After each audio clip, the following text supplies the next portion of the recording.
Cloaked by cornfields beyond the lumbering locomotive, this story quietly played out behind barbed wire fences until now. Something's really wrong with him. How rare is this? It's extremely rare. He's so skinny. You can see his bones. The prognosis has to be terminal. If he gonna go, I want him to come home and go, not be in there. For 23-year-old Devin Weathers, it's the final complication of Huntington's disease, death. Locked up for auto theft in Newcastle since early 2007, he was slated for freedom in June. His release date was miscalculated. So it's now September. But does he have until September? Devin Weathers' case now front and center. And there's the additional question of care. The phone calls stopped, letters stopped, no contact. It was always something for a whole year and a half every time he was at Newcastle. Newcastle Correctional Facility is run by private firm Geo Incorporated. They would not comment specifically about this story. The family says for 2 years they hadn't a clue. Devin Weathers' letters abruptly halted in April 2007. He'd complained of trouble holding the phone around that time, and then silence.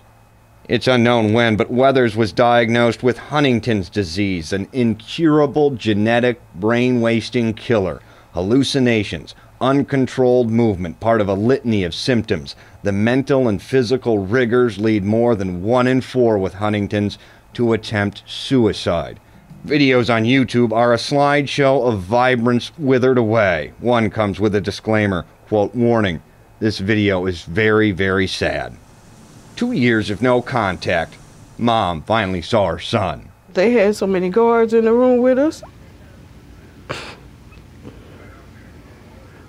Because at that time he was still trying to walk.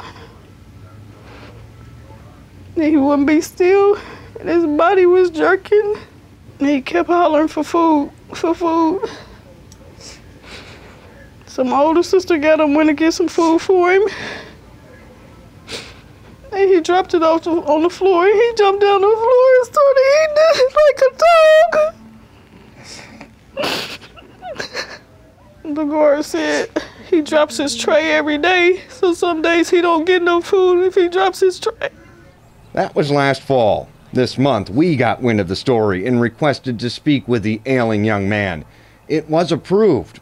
We completed and signed consent forms for our in-prison interview. Then the next day, doctors interceded, saying Weathers is, quote, incapable of giving consent. Doug Garrison with the Department of Corrections. At first, we thought we were going to have the opportunity to speak to Mr. Weathers. Clearly too sick, you're telling us, to even speak to us. Our medical examiner's judgment that this guy is not capable of making an informed decision to consent or not. That's sick. Well, that's sick. We inquired about the case with Garrison on July 12th. A week after that, July 19th, the process for medical clemency was officially underway. The family thought that process started last year. You were told last year they would file this medical clemency? Mm-hmm. There's seemingly no opposition to a release. Weathers, at the time of his auto theft conviction, well, he was on probation for sexual misconduct with a minor. He was 17, she was 14. We spoke to the victim in that case and her family. They didn't want to be identified, but said, quote, if he's dying, he should be with his mom. Weathers is a story of Huntington's disease, a question of care in the big house, and a question of clemency. I know he did wrong, but he's just served his time. If he gonna go, I want him to come home and go, not be in there. There is here for now. Time for a mother and child reunion. Oh, I'm excited. I'm very excited. Deborah Weathers weathered years for this. You just need to assist him a little bit. Behind closed doors, the primer.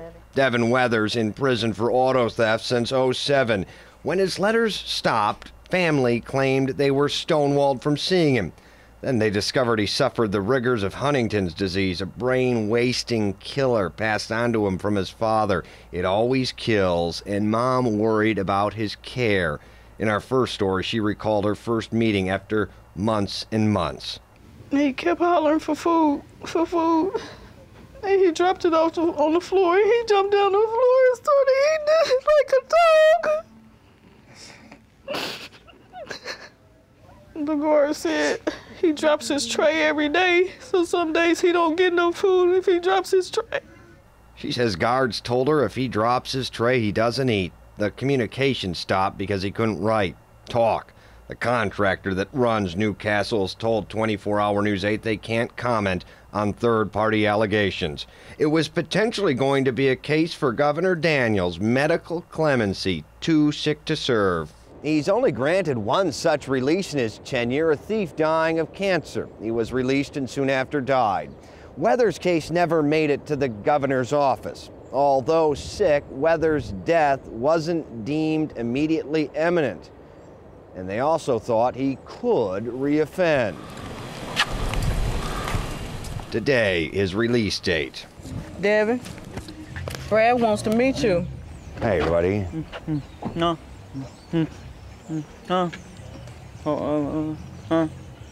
That's Brad. He's from the news station. Just excited. I'm happy that he's coming home to us. And devastated. It proved too much for his brother. Weathers likely showed symptoms long ago. Some experts believe the disease itself may lead to criminality. Victims no longer able to decipher right from wrong. Mom says he's better, though. I believe since the story aired, he's picked up weight. He actually looks better in his eyes. It's not as hollow. Out of prison, except for the one that confounds his mind. It's coming back a different person is something, but you know, I see him. He's in there. And there, a new tattoo on his arm. Savage. One Mom's never seen. Ink from the inside. Who knows? Like the burn on his leg from a radiator, they're told. Whatever happened stays inside. Brad Edwards, 24-Hour News 8. With each face you drive by, there is a story. Chuck and Brenda at 38th in Michigan. I came here from St. Louis, and I just was stuck here. I've got like a college education. If you don't have the proper identification, nobody wants to hire you. Tim, who sits downtown nearly every day at Meridian and 70. I'm 51, and I've been here all my life, and I just ran into a bad situation about 3 years ago, and I lost everything. After the first month, you'll go through shock, and you'll walk around because you don't know where to go, what to do. You just walk in circles. And Misty, who panhandles at 86th and Keystone. We lost our house last month. You have kids? Yeah. But what about the story behind the story? Are the people who panhandle in central Indiana truly homeless? In a 6-month hidden camera investigation, IT-Mate tracked and followed some of the regular panhandlers of Indianapolis. Not just downtown, where some begin to peel back the layer of fellow panhandling phonies. We track the panhandlers you see outside downtown. Where do you live? You live here? Yeah. Misty says she panhandles hoping to find shelter and feed her kids. Her sign reads, homeless, anything will help, God bless. We decided to find out how true her claims were. IT-Mate watched Misty and her crew drive from the south side of town and show up for their version of work, usually around 2:30 in the afternoon. They work both sides of the intersection. At one point, Misty simply hands her sign to be used by the next panhandler within her group, this time a man. We watched as she walked away from her panhandling post at 86 and Keystone to her car, parked hidden away at Keystone of the Crossing shopping mall. It turns out Misty has a lot she isn't telling, and what's written on her broken piece of cardboard is a lie. Homeless? Not really. She lives here on North Michener in Indianapolis. It's the address she gave to police just a few weeks ago. After weeks spending watching and tracking her panhandling, one day she didn't show up. Turns out she'd been involved in a heroin bust. Her car parked here at Frankie's, a known heroin dealer's house. A former employer and others in Greenfield say emphatically she is not in need. Does she need to panhandle? No, she doesn't, really. She had a very good job. You don't think she has to? No. And she has a home, correct? As far as I know, she does. After watching her party on a Friday night at a hotel, IT Mate confronted her. Are you homeless? Me and my husband, yeah, we are. Well, what would you say if I told you that we had been following you? Okay. And what's the house on North Michener? North Michener. That's where my husband's uncle lives. I don't want to be on TV, though. We asked her about the drug bust. You tell people that you're homeless. You have I am homeless. I don't live there. When is the last time you ever saw me go on North Michener? When you were busted in a heroin bust. I was never... the address that you all gave. No, sweetie. That wasn't me. That was somebody else that used that address. That's my husband's uncle. I did not give that address. You're not Misty? That sign proclaiming she's homeless, she tossed it alongside the road. Michael Hurst is the program director for the city's homeless program. He's giving us the first look at a new survey of Indianapolis panhandlers. 0 of the individuals who are asking for money, who are walking up to you and asking you for money, were homeless. None of them were homeless. Hurst says the picture is clear about homeless. They're not going to spend their time standing on corners. Hurst says their study found panhandlers with signs along the interstate approaching you are not homeless, and only 25 of the passive solicitors, those with cups sitting on downtown streets, are homeless. Unfortunately, the reality is there are 1,500 in Indianapolis, homeless, out of work, or trying to get to family. But stories like Misty often harden others from ever giving it all, especially when you see what IT Mate uncovered in the hole, the hiding place no cameras have ever been. If you look closely, you can see that there's a well-worn path into their hiding spot from here at the intersection. So we wanted to take our cameras inside to find out what was here. Literally, when you first walk in, even just within the first few steps, you find one of the panhandler signs just discarded. Homeless, anything will help, God bless. This one says, I'm blind, waiting on Social Security, anything helps, God bless. Someone has written liar on here, a Social Security card, and a license for somebody out of Ohio. So that makes you kind of wonder if they're also making some fake IDs and doing identity theft.